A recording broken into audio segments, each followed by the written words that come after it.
guys are so funny. You're trying to get me to do this stupid shit. And she just whispered, "I'm a bad bitch," for anyone who didn't hear. Stop. 420. I'm lit at Disney. And the kids asleep in the bath. There we go. A ball sack station. That's what a business owner looks like.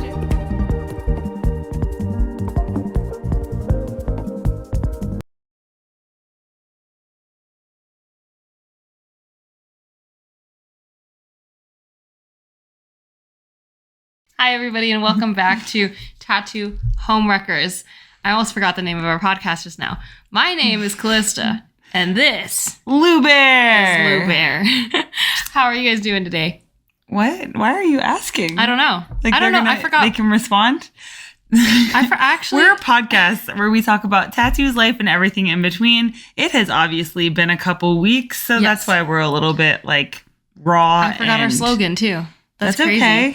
It's been a couple weeks. It's been a while. If you are an avid listener, thank you so much. I'm so sorry we did not tell you we weren't going to have an episode last week. I think we said we'll see you next week, and then next week happened, and we were swamped. Like we were just like to our fucking ears in work to do for getting ready for Pride and selling our house. Yeah, I was about to say other personal life things. The way that I tell my clients now when I respond to emails notoriously late, I just tell them that like not only is my business life insane, but our personal lives are also crazy. Yes. So no matter where we turn, there's just always something to do, truly. Yeah, I ran into somebody the other day who was like, yeah, you guys always put an episode out on Thursday, right? I was like, fuck. It's supposed to be Mondays, but yes. We put them out whenever we put them out, truly, at this point. But that's so funny that now it's like Thursdays are the days. But thank you guys so much for tuning in. We appreciate you. We want to talk about Pride because we just did Pride, what was it? 2 days ago. 2 days ago. I'm fucked up. Yep. We it just is did Pride 2 days Monday ago. now. So we did it on Saturday. Yes, we did. And it was our, although it was like our 5th year working Pride, like in a row, it was our first year representing ourselves as CaliLou's tattoos. Yep. And so we made sure not to pull any fucking punches because we did not. No, not at all. We had to go balls to the wall. It's a very special event for the both of us. It's huge. It's my favorite event of the year. And we decided to sponsor Pride this year, which also meant we got to walk in the parade. Yes. It was super, super fun. I've never walked in a parade before. So without being too shady, I just would hope that the next parade I walked in is better. Yes. I mean, don't get me wrong. The crowd's amazing. The people we walked with was amazing. But apparently when we sent one of our Barbies out there to reserve our spot and to make sure that everything was going, she beat the event organizers there. So there was no employees working. She was after the time in which she was that they opened the check-in point. So there was no employees there. And then on top of that, they didn't close enough of the streets in time for the parade, which actually might have accounted for the reason why most of the people were down farther, maybe. But I don't know. We didn't really have a lot of spectators until we got towards like the end of the parade. Yeah. And to quote my dad there, he said, well, that part of it was great because there were a lot of people, but it was nothing compared to South Carolina. Yeah. Dude. So it was a little bit validating because for me walking through, there were, I would say, at least 3/4 of the parade nobody on the side of the street. I was so worried because we had, between the two of us, made like over 300 goodie bags for our Barbies to hand out. So that way, we could get our name out there and it's fun, We like to make sure that at least 85 to 90% of the booth that we have at Pride is free because a lot of people have to pay to get into the festival and also have to pay to watch the parade. Yeah. Which apparently is not the norm. Which I didn't know it wasn't the norm to, I guess, pay for a festival. But paying for a parade, I knew that was like odd, Yeah. 100%. Yeah. No shade, no tea. But, it was a great Pride regardless of all of that. I'm still like exhausted, but I'm so happy that we got to do it. At one point in the parade, I just like had tears in my eyes because, it was really cool watching people get so fucking excited about Barbie. Yeah. And I'm once again so grateful that we decided to, like, our shop is Barbie themed, like inspired by Barbie, like, and we just continue on with that legacy because it's one of those movies that I really don't want the message to die out. No, absolutely not. And it was, I think for me, it was really exciting because it doesn't matter like someone's age. Like if you, like myself, like I played with Barbies as a kid, and like I definitely loved the idea of like the messaging of Barbie when I was a kid, that Barbie is everyone and Barbie can be anything. That was something that was important to me. So, and also because like I had one Ken and a bajillion Barbies, mostly because Kens were really expensive and very seldom did you get Ken at Salvation Army, and like thrift shops, but you could get lots of Barbies there. But it was really cool seeing people, not just like recognize the shop, like that was super validating where they're like, oh my God, CaliLou's. But it was people who would just be like, Barbie? And you would say, hi, Barbie to them. And they would get so excited. There was like one woman in particular who got so excited. And like when I said hi, Barbie to her, because of course we're dressed as Barbies, she just like crumbled and from like joy and excitement. And it was so cool to see people's reactions. And then it's also just great watching like little kids get really excited to be like real life Barbie. And you're just like, you're so cute. Talk about like a Disney princess moment. Yeah. Like I'm really excited that like we invested like a good amount of money into our costumes. Yeah.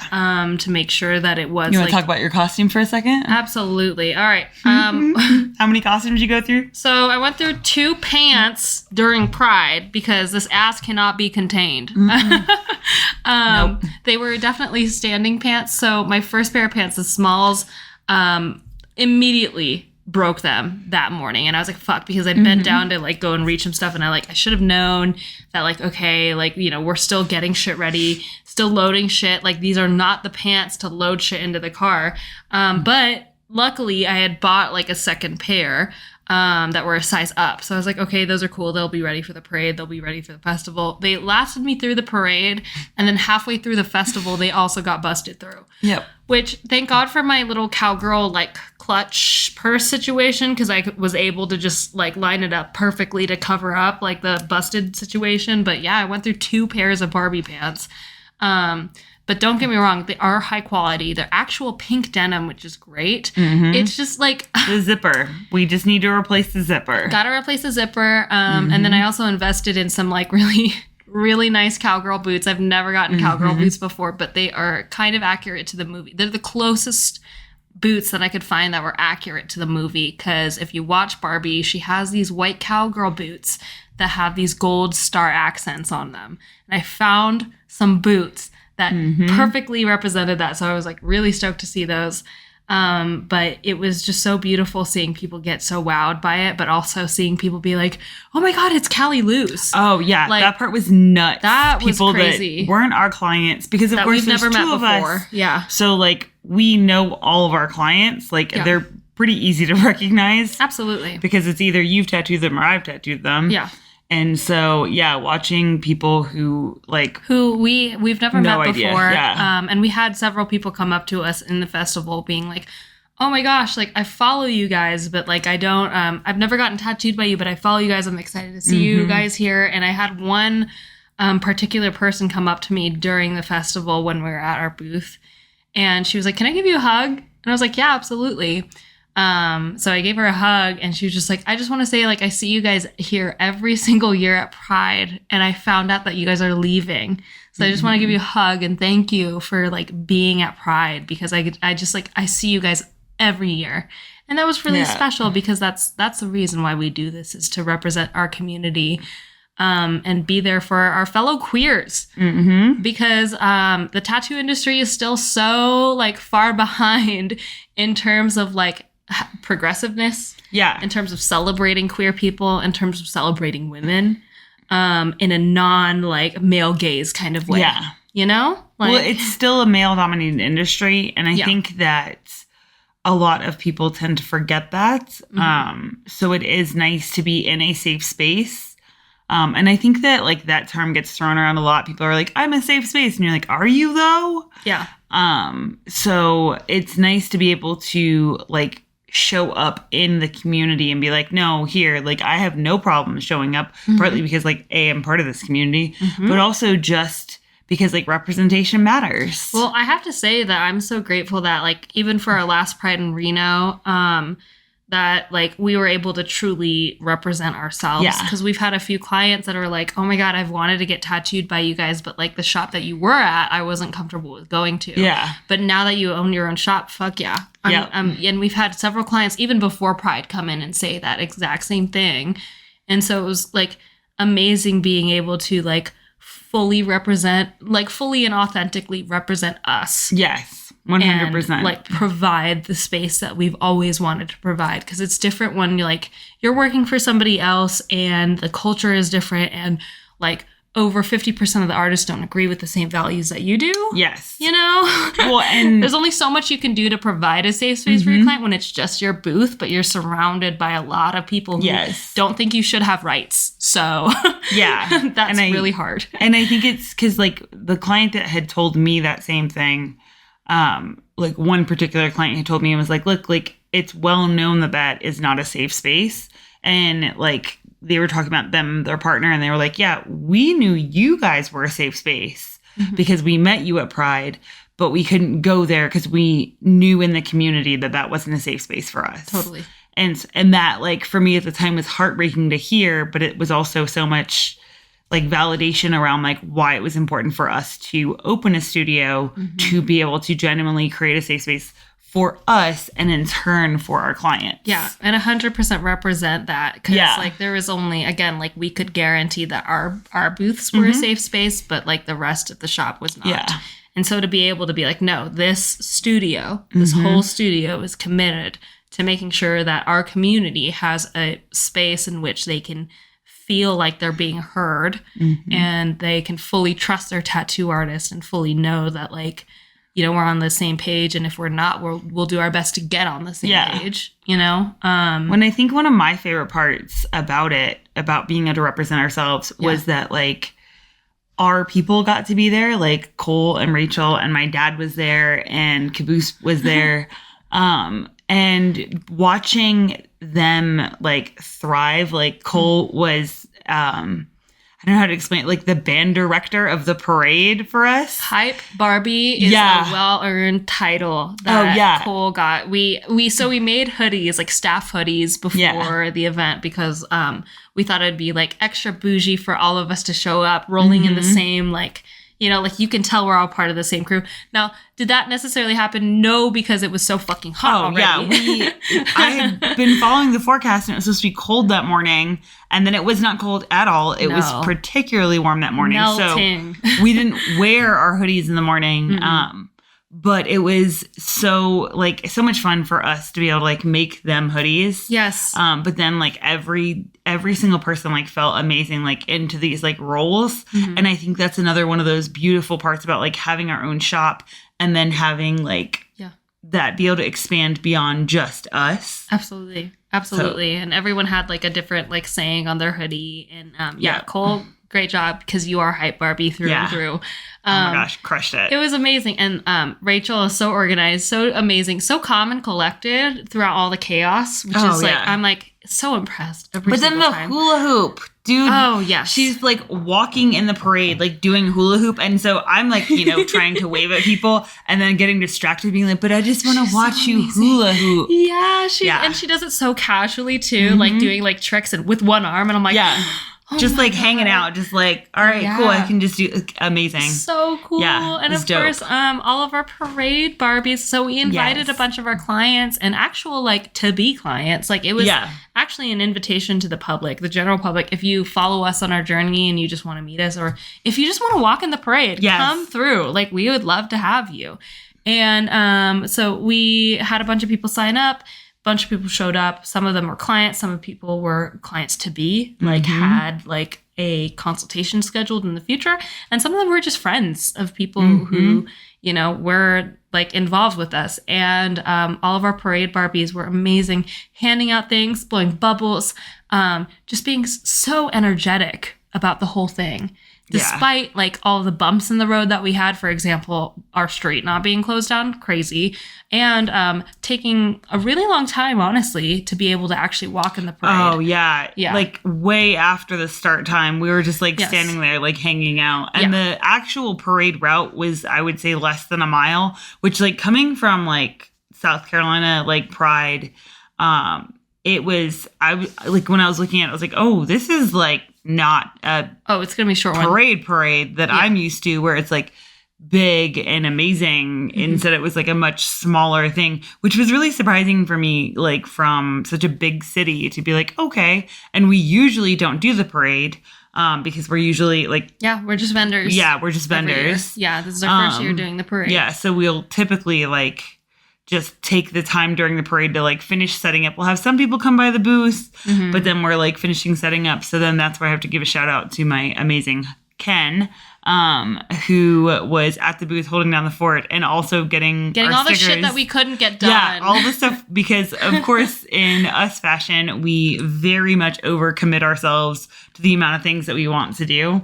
And I would say usually we get about 90% of it done. But then of course with the stress of like getting the house ready to be sold. And the extra stress of like throwing another like factor into the Pride Festival, which was the parade. That was a whole experience for us. Yeah, we lost like 2.5 hours on that. We really did. Yeah, we lost like 2.5 hours on setup time on that, and like having to walk from our parade booth, our festival booth to the parade check-in was around like how many blocks?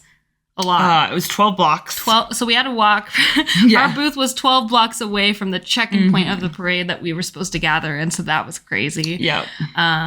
But you know, it was just, I'm so grateful because it was one to remember. We brought the Barbie box. Yes. And Cole had been fucking amazing and gotten so much footage of people in the Barbie box. And it was around 130 videos of people in the Barbie box that Cole airdropped to me the night of Pride. And I was just astonished because that's only the people that Cole was able to snag, you know? Yeah. Because a lot of the time I was trying to tell Cole, like, dude, I think we got enough footage. Like, you're good. Like, you've been in the sun the entire time. But they just kept going because they're amazing. And, you know, we love you so much. Yeah. Thank you so much. And then I heavily relied on Rachel because by the time Pride had come around, my sleep had been getting progressively less and less. Do you want to tell them how many hours? I got... the day before Pride, how many hours of sleep did you get? I think I got 2 hours and 16... No, it was less. It was that an hour. That was the 1 hour and 16 minutes. The night before that, I got 1 hour and 34 minutes. And then the night before that, 2 hours and 16 minutes. And then it was like 3 hours. So when I was like looking at the week, because it didn't get much more than that, I was like, oh, so if I combine the entire week, was like I got one decent night's sleep. And then the morning of Pride, we're going there, and I was like, I'm not even tired. You guys, I think I've like defeated sleep. Like I don't need sleep anymore. And then we got to the festival, and we were setting up, and I was like, I don't feel real. Like nothing. Like I'm like, couldn't. Good. Yeah, I turned to you and I was all like, hey, like, what's going on? And you were like, dude, my sleep is fucked. Like I'm done. And I was like, oh, so this is like me Pride like 2 years ago. Like I just could not. Don't worry about it. You do you. Like you take some time. Like we'll talk to people. You're good. You do whatever you need to do. I could not. Like every conversation with people, I felt like I was just having like a fever dream. Yes. Of like, wait, you're saying words, and like I was purely on autopilot where I was just having conversations. Like, yes, absolutely. I have no idea what is happening. Totally. Like, it just felt like a dream the entire time. Yeah. But towards the end, you started to liven up a bit. You were like, okay, yeah, now that your body is, like, acclimated to, like, being out there, you were like, okay, now I'm, like, finally, like, okay, I can talk to people. Like, I'm feeling a little bit real.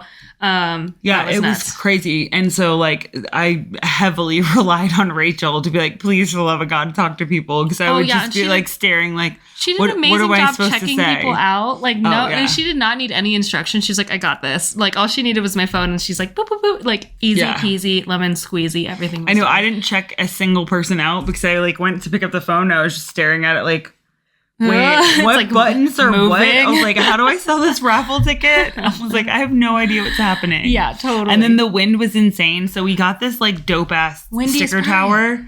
It wasn't our windiest pride, to be fair. Which pride? Because we windiest? had about 3 years ago, we had a pride that almost took the tent over. Oh, yeah. I so forgot it wasn't about that. our windiest. It was just consistent, like bursts of wind, which was then super comical because we would be talking to people and you could hear the wind like in the trees before it would hit us.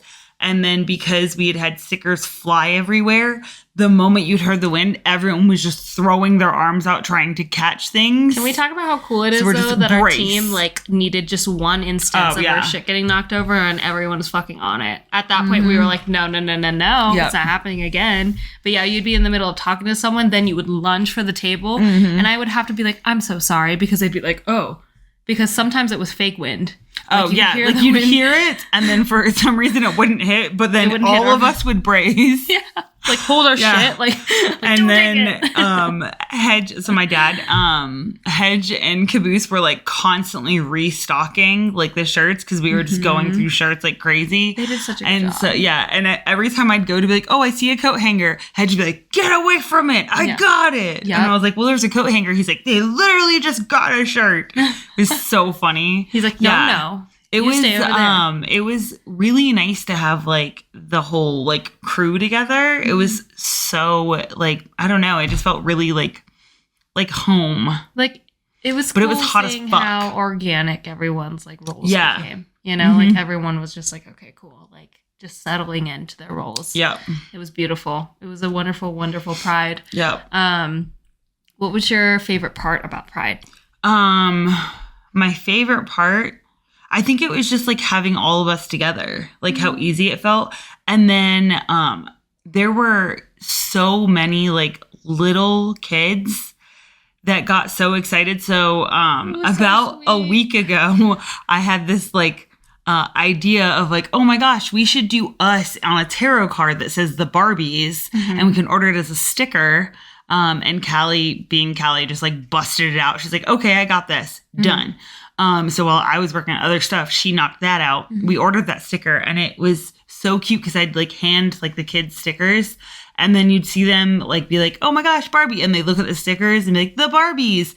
And then look up and realize that it was us and get so excited. And their faces, like genuinely, like I felt like I was that little kid again when you get to see like a Disney princess. And I was like, this is fucking amazing to be a part of that for the kids. Like it was genuinely so great. It was really, really like, sweet. Yeah.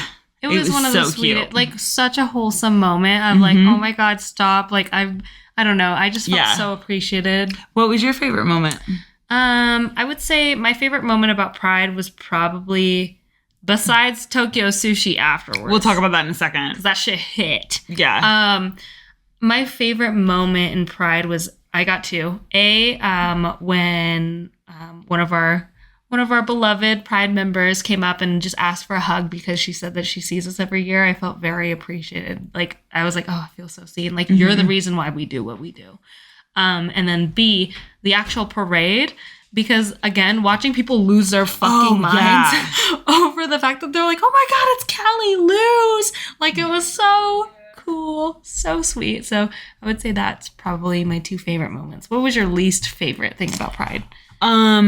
I think my least favorite was, and it's probably because I'm used to like big turnouts when it comes to parades, was like I was genuinely embarrassed when we were walking with our Barbies and like I think the whole parade was maybe a mile long. Yeah. But like I would say more than 3/4, there were no people standing on the sides, like only a handful of people each side. It was concerning. I was actually so scared. I was like, uh-oh, like, did we just like recruit all these Barbies for no reason? Yeah. And so like that was my least favorite part because I felt so like embarrassed and honestly like kind of ashamed at like the lack of turnout. And I don't think that's necessarily on like our community. Yeah, on our community. I think that like the event was just essentially poorly timed. There was a lot of other things going on that morning. Can we talk about Reno? That really fast? Yeah. So again, no tea, no shade, but like people need to know this. I feel like this is important to hold people accountable. And I will go ahead and say that right now. Pride was moved 2 months. It was pushed 2 months out. We normally have it every single year in July. The turnout for July, sorry, I just have to interject really fast. Absolutely. The turnout for July, even though it's incredibly hot, which I don't feel like it was less hot, and I understand they don't get to control that, but that's fine. Because but it's early September. Like, how much colder are we going to be in early September? We always know that it's going to be hot still. Early September is still like peak summer here. So we moved it 2 months out, and the amount of people that were at Pride was definitely a lot less. Yep.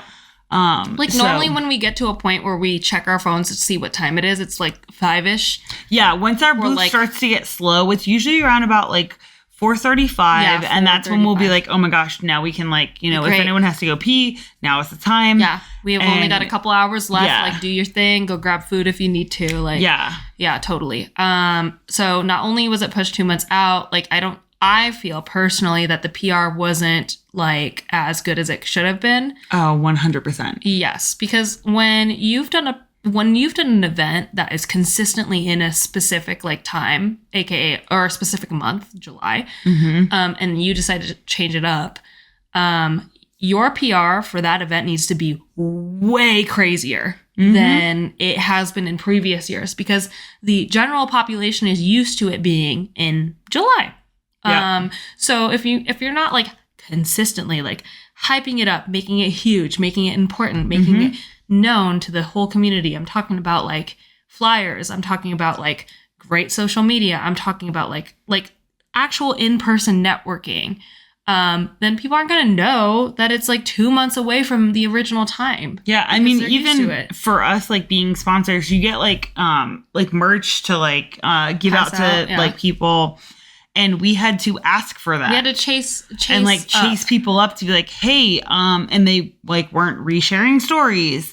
And so to see how few people, and we were still fairly busy, but even Caboose, who's been out there helping us, and he would kind of come and go in the past. Yeah.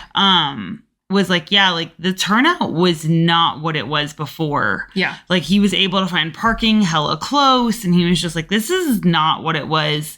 And I think that for me, it was also the fact that the hot air balloon races were that morning. Thank you. Yes. Up in Virginia City, they had the camel and ostrich races. Let's talk about camel and ostriches. I wanted to see that. Yeah. I was upset that of course it's the weekend of Pride. I can't see that. And I think that that just comes down to in all honesty, poor event planning. And that's one of those things that when we talk about reasons why we're leaving Reno, this is one of them. Is this is a really important day, and then it feels there isn't care around how important this day is. Again, my slogan for the whole weekend was "Gay people deserve better." Yes. Period. I just was so disappointed at that, because not only that too, there were certain technical things that were not addressed. So for example, our parade check-in point, they had used a map that was, I'm assuming, consistently used for years prior. But Reno recently changed one of the street names. So our specific check-in point had the wrong street name. Yep. And I found that to be unacceptable, because I was I just need to double check that it's this is where we're meeting and it's this street now. Well, and when we signed people up, we had discussed, because once again, we care about knowing things ahead of time. So we had discussed the fact that it was hey, we are going to send people out emails. We're just going to get an email list so everyone knows what's happening. Yeah. And then we'll give them instructions of when to show up. Yeah. And then as we get more information, we'll send them more information. So we had written out a schedule of okay, 3 weeks prior, 2 weeks prior, 1 week prior, and then 3 days. And there was information that we weren't getting until the night before at midnight. Absolutely. When they were still asking for people to participate in the parade. Yep. That it was just insane, where it's wait, how are we supposed to plan with our people? And then we were standing in our designated spots, and they had said clearly that if you're not there by 9:30, you don't get to walk in the parade. And it was 10:24. Yep. When the chase float rolls up and gets into position. And I'm over here thinking, like, what the fuck? Like, so why did I tell all of our people to show up hella early and then we had to stand around for over an hour? Because you gotta, like, we as, I would say, successful event planners, we give people time to be late. So when we say, hey, show up, like, at this point in time, we're already accounting for the fact that you're gonna be late. Yeah, because that's what you have to do. Exactly. But the fact that they hadn't shut down streets. Yep. And I think for me, it's the fact that, like, if they had moved it to this specific date for a reason, if you know anything about us, you know that clarity is kindness. That's like a thing that we live by. Yep. Which means that, like, if it was like, hey guys, we're going to do September 7th because that's the only day that we can factor this in, I would want to know that rather than being like, why are we competing with, like, camel races? Yeah, 2 other big events that are a big deal. The hot air balloon races are a really big deal in Reno. And so, I don't know. That was my biggest gripe too. Well, and that was something that, like, especially because I have worked Pride in South Carolina and I've been to many other Prides. And talking to other people that had been to other Prides, they're like, yeah, dude, this was not it. And I'm like, every year we're disappointed. Yeah. And though I'm sure someone's like, oh, that means you should get involved. At the end of the day, A, we're leaving. B, there needs to be, like, if we're paying as much as we're paying as businesses, there should be more. Oh, like, that we get communication-wise. And there should also just honestly be, like, more care put in or more communication. Period. Not only, like, as vendors are we paying a lot of money for a 1 day, like, not even a 24-hour booth. It's like, what, like 7 hours? Maybe 8. Not only as vendors are we paying a lot, but as, like, sponsors, we're paying even more. And then on top of that, like, your festival goers are also paying. Yeah. So I think, like, my question is A, where is the money going? And then B, I don't want this to seem like we're bashing people. It's more of a constructive criticism thing of, like, listen, like, I think that, like, there are a lot of areas where we could do better at. And like, although we would love to get involved, we've got enough on our plate. We are 2 full-time tattoo artists. We have a whole career. And not only that, not only do we have a full-time career of tattooing, but we also have, like, 5 other jobs opposite of that. You've got, like, you know, inventory. You've got, you know, messaging clients. You've got all sorts of shit going on. The accounting. All the accounting, all of that, which is like 3 jobs by itself. And then on top of that, like, I've got networking, I've got fucking social media. Like, that's already a fucking job by itself. And then on top of that, we're just trying to make sure our business is afloat. And we make all of our own shirts and handle the stickers. And I think, like, it's definitely not meant to, like, you know, shit talk as much as it's like, if this is your job, like, if you know anybody who works for this event, or if you are one of those people who works for this event, like, this is just a PSA of, like, hey, these are some things that definitely need to be worked on. That have been, like, for us, like, consistent things. So, like, for me, I am looking forward to, like, doing Prides in New Zealand to see how they are. And then, because that will be, you know, hopefully, fingers crossed, our forever home, actually, like, being able to get involved in it as much as I can while being, you know, a full-time business owner and a full-time tattoo artist. And a full-time tattoo artist. Yeah. But it is something that, like, that part was a little bit, like, disappointing. Yes. But also, it's kind of what was expected. Absolutely. Because it's never been a particularly smooth event. And so for anyone who's like, oh, well, fuck you. Well, once again, I've worked other events that have been much smoother with much better communication. So I know it is possible. Yeah. But on that note, I did get my dream come true because, of course, I am, like, you know, dead to the world. I'm working on less than 8 hours sleep throughout the entire, like, last 5 days. Less than, like, 25% of the amount of sleep that you need to be getting. Which meant that, like, anytime we were hanging out, and, like, we don't really, or at least I can't, like, eat during Pride. So we were, like, as it's, like, wrapping up, which was quite early for us. I think we left there around about 5:36. All afternoon, I was just like, we should just go to Tokyo Sushi, because that is our favorite, or at least my favorite place in Reno. Like, we go to Tokyo Sushi so much so that the hostess knows us. Yes. So when Callie showed up by herself a couple weeks ago, she's like, just you? I was like, just me today. So that is our place that we go and have business meetings. And we just like, when we decided to open the shop, that was where we went to like eat to celebrate. When we opened, that's actually where we ate to like celebrate as well. Yeah. And my dad was in town and still is. So we went there, and as we're like almost wrapping up, poor Caboose is like yawning, and I get really like upset when he starts yawning because he doesn't cover his mouth. Let's be clear. That's why it annoys me. Oh, it's typical dad behavior. Yeah. Like he'll just yawn, not cover his mouth. And he was yawning and like turned to me. I was like, sorry, I'm tired. And I was like, what I would just say is the eye equivalent of yawning, where my blinks were taking so long. And I was just like, nah, dude, you're so good. So then we got back to the house with everyone at like, I think like 8:15. And I walked upstairs to take off my Barbie costume. Yeah. And then just instantly it was just like, I'm done. I'm out. Like I fucking washed my hands because like your hands are gross. And then I just fucking fell asleep and I slept for the next 12 hours. You totally did. I thought it was so funny because I came home and Rachel was on the floor already, which is exactly what I wanted to do, which is why I feel so connected to Rachel, because I was like, that's what I'm looking forward to the most, is just collapsing on the floor. But I had full intention to come back downstairs. Oh, I know. Absolutely. But like we ended up going to bed, 30 minutes afterwards? I was able to like hold on for 30 minutes and I was deliriously tired. Like the kind of tired where I was just like bringing up random shit and like laughing and like crying. You had a hula hoop on your face. I saw the video the next day. I did. I think you had 2 hula hoops on you, one of which on your face. 2 hula hoops on my face. And I was like reenacting my favorite monologue from Shark Tales. And like, it was just stupid shit. And then I was like, no, it's time for us to go to bed. Good night. Which I got to watch that the next day. And she nails that accent, you guys. Thank you. You guys, if y'all watch Shark Tales, you know exactly what I'm talking about. The shrimp monologue. No one knows. There you go. Do it. Are you joking? So my sister passed away and she had a baby. And the baby lost all of its arms and its legs. So now it's basically just a stump. But it's fairly happy. But, you know, it's hard because I've picked an extra shift at the factory.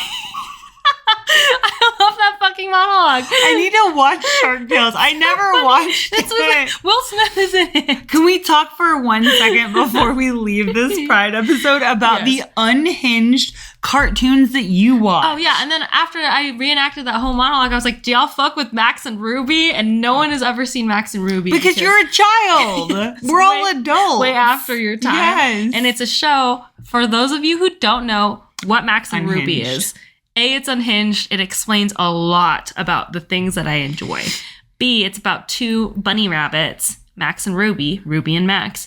Ruby's the older sister. Max is her little brother. They get into some debauchery together. And basically all the things are just cursed. Like, Max is the most cursed, nonverbal, autistic little brother that you've ever met. He says like 1 line per episode. Okay, so Caboose. He's very nonverbal, but he's very like fixated on certain. It's so funny.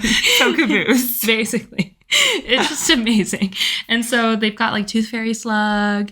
I was sending screenshots to Lou the other day. It's terrifying. There's a spider in a wig. Spider in a wig. You guys know the grandma's birthday episode was lit. That was the first episode that I went to go watch. Grandma's birthday. And the grandma's scary. I don't like the grandma. She's very scary. All scary. I mean, also the difference spider between in a wig is fine. No, it's not. And the baby. The baby with no wig. Her wig got snatched. Her wig got snatched. And the giantly long like eyelashes. Yeah. No, I grew up on Wind in the Willows. Don't know what that is. It's an English program. Okay. With what my favorite part about going back and like watching Wind in the Willows is that the Wind of the Wind and the Willows. Wind and the Willows. Is that the music is like classical music, but it's so incredibly depressing. Is it really? Yes. So at the end of an episode, it might explain honestly why the end of shows makes me really sad. And I try not to watch like credits for that. What's wrong with you? It's such a depressing, like the song itself makes you so sad. Really? And then I think it's the Snowman. I don't remember. I think it's called the Snowman, but like it's the same thing. Like the end. That's a great friend hangout suggestion. We should all bring up like our favorite episode of our childhood TV shows and make ourselves watch all of it together. Yes. Because I'm going to make you would hate Max and Ruby. They're There's one episode specific. Well, it's a birthday episode where like Max makes a birthday cake and there's worms like crawling around. Ew. Yeah. It's what is wrong with you guys judge us for like married with children and fucking Tales from the Crypt, and you're watching the like Tales from the Crypt version of cartoons. It's like not supposed to be funny, but it's so funny. Oh my God. Side note, since we're talking about TV shows, Kevin Can Fuck Himself. Oh yeah, Kevin can go fuck himself. Oh, Kevin can go fuck himself. Yeah. You guys, the stronghold that fucking show has on us.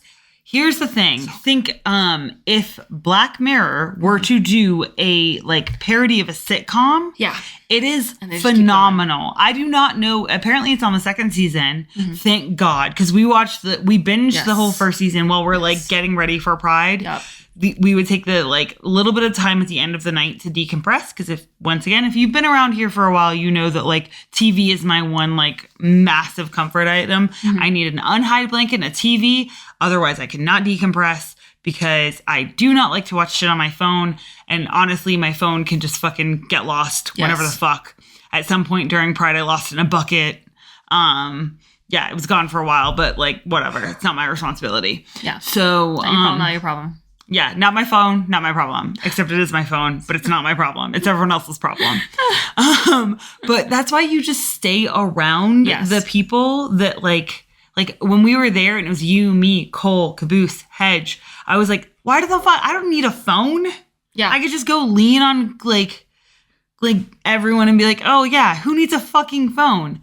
But Kevin Can Go Fuck Himself. Go watch it. Amazing. Like Great. So good. I cannot believe more people are not talking about how good this fucking show is. We're gonna have to plug it so that way people can. Yeah, I'm obsessed. Genuinely obsessed. Yeah. It is parodying and like just making fun of these sitcoms that I grew up on, where it was all of the tropes of the wife who is overworked and is just essentially massively depressed because her husband like doesn't give a fuck about her. Yeah, doesn't give a fuck about her. Emotionally abuses her the entire time.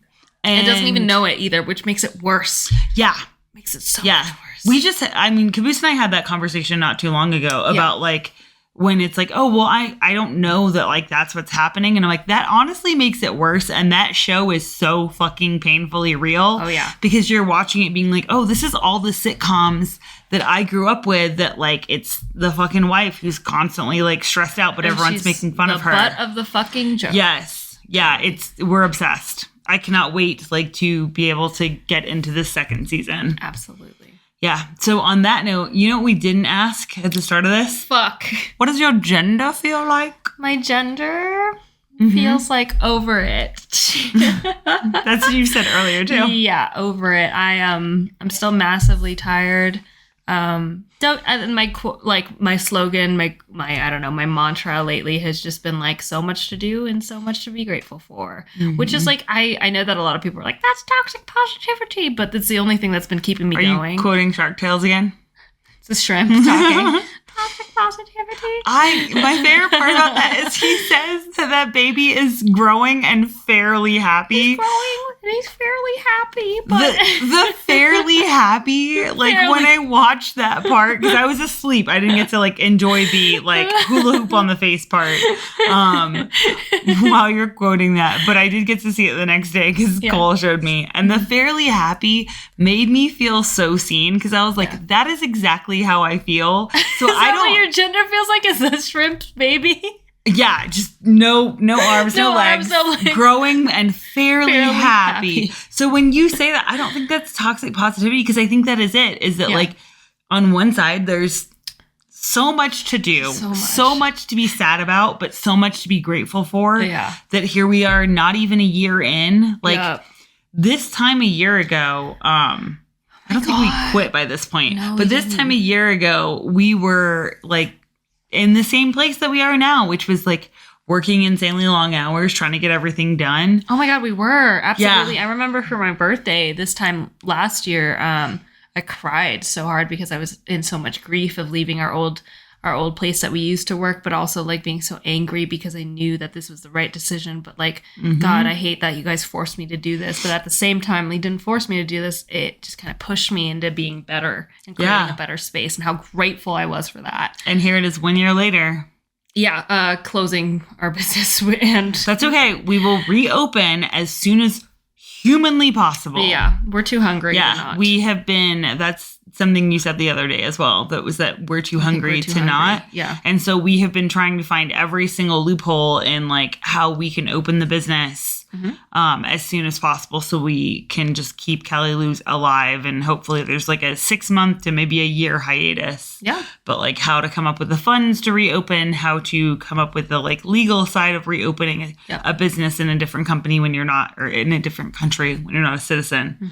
We will figure it the fuck out though. No, we got it. I mean, if there's one thing that we've always done, it's we are people of our word. Actually, you know, I never trust someone who's like always like, I'm a person of my word, but like, no, actually we are. Okay, yeah, sorry, I totally stole your answer. So you are... My gender feels like over it. Yeah, if you had to describe that as like an object or a being. Oh, probably like a potato that's going bad. Oh, okay. Yeah. Love that. That's great. How about you? What does your gender feel like? I'm going to stick with, I still feel like a stale marshmallow. Yeah. Oh. Yeah. But not in like a bad way. Like, just like a day too old marshmallow. Yeah, like you're still great. Like you would still eat it. Yeah. But you'd be like, it's not in its prime. Yeah. Just a little bit surprised by the texture. If I get some more sleep then, and some more like hydration. Yeah. But I did get to work out today for the first time in like over a week. So that was great. Good. It felt so good. Except that your ass kept doing those burpees so fast. Bitch, I was doing them fast because I thought you were doing them fast. I thought you were doing the fast. Okay. We can sync up burpees like a motherfucker. So it's pretty cool. I have no doubt that it is gorgeous to look at. Like if you're like me and you love synchronized things, like we hit it perfect. But that first round, that bitch was going so fast. And so I was going so fast. Yes. And then my dad, we did a round with like all of us, like a team workout. And when he went, we got to rest and vice versa. And then he was going so fast, there was no rest. I thought that like working out with like a 60-year-old man meant that we got to fucking rest. And that's not true. Hedge did the same thing last time he was here. He fucking annihilated me. It's terrible. Yeah. So then on that note, one last question. Everyone knows what it is. It's been around for a minute. What's your win for the week? My win for the week is probably taking yesterday to not like edit and do anything super crazy. Even though I felt really guilty, I spent most of yesterday sleeping and watching Max and Ruby because it's so fucking funny. And I felt really good doing it. How about you? What's your win for the week? Coming back and sleeping for 12 hours. Yeah. Because there was a split second where I was like, no, You've need to not be rude, go downstairs and hang out with everyone. And then the fact that my body and my brain was like, no, you need to rest. Yes. And I was like, just take a tiny cat nap. And if everyone's awakened a little bit, then you'll go down and hang out. And then yesterday I also took a nap. Like I came back and was like, you guys were watching Dungeons and Drag Queens. Yeah. And as someone who played D&D as a kid, that's not my show. And so I was so relieved when you guys like came back and put it on. And I was like, dude, that means I get to nap while you guys are finish that episode. Like, finishing it. And it was great. And then I woke up and everyone decided to take a nap. And I felt really guilty for a second. And then I was like, oh, this is actually great because everyone feels safe enough to sleep. That's probably my favorite part about the friend group is like everyone. And also shout out to Rachel for that because like you helped me. Oh my God, because Rachel just goes to sleep. And I love when we're all hanging out. And I was thinking about that because I was like sleeping and Cole was laughing so loud. And so I'd like wake up and hear it. And Caboose was so cute because he came up and he was like, oh, I realized we were all being so loud. And I felt really bad for you. And I was like, no, because I'd like wake up and be like, I'm so glad they are all having the best time ever. Yeah, they're all entertained, having a And then good we time. got to play video games. We did. That was a really fun time too. Yep. Yeah. And I need this on record. I fucking crush. I won so many of those games. This one's really good at Quiplash. So we played Jackbox. I wasn't TV. last time. This time I crushed. You were on a roll. Yeah, very Everyone funny. just thought I was funny yesterday. Yeah, if y'all need a group like video game, go and download Jackbox on Switch. It's so fucking funny. Yeah, it's genuinely the best. They have a t-shirt making game. And I am determined that the next time we all hang out, we are going to actually turn it into real t-shirts. To put it on our thing, to put it on social media, to ask people what actual shirts they want to buy as the last shirts for the shop. Hell yeah. Because they are chaotic. They're so fucking funny. Yep. Well, thank you guys for listening. Thanks for hanging out with us for like almost a full hour. Appreciate you. This was our Pride / silly episode. Mm-hmm. Yeah. We had a really good time.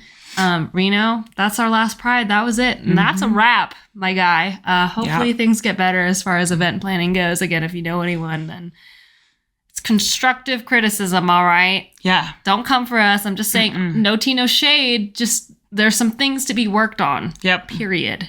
But is there anything else you would like to say? Nope, that is it. All right. Well, we love you guys. We'll see you in some ambiguous time. Hopefully next week, honestly. My dad's still here, so the next episode, which we will record this week, will be with him because everyone loves Hedge. Yeah. And if you don't, you're a bitch. Yeah, shame on you. Period. He's one of the best of us. So, right. On that note, bye! Bye, love y'all. See y'all later. Also, check us out on Ink Magazine.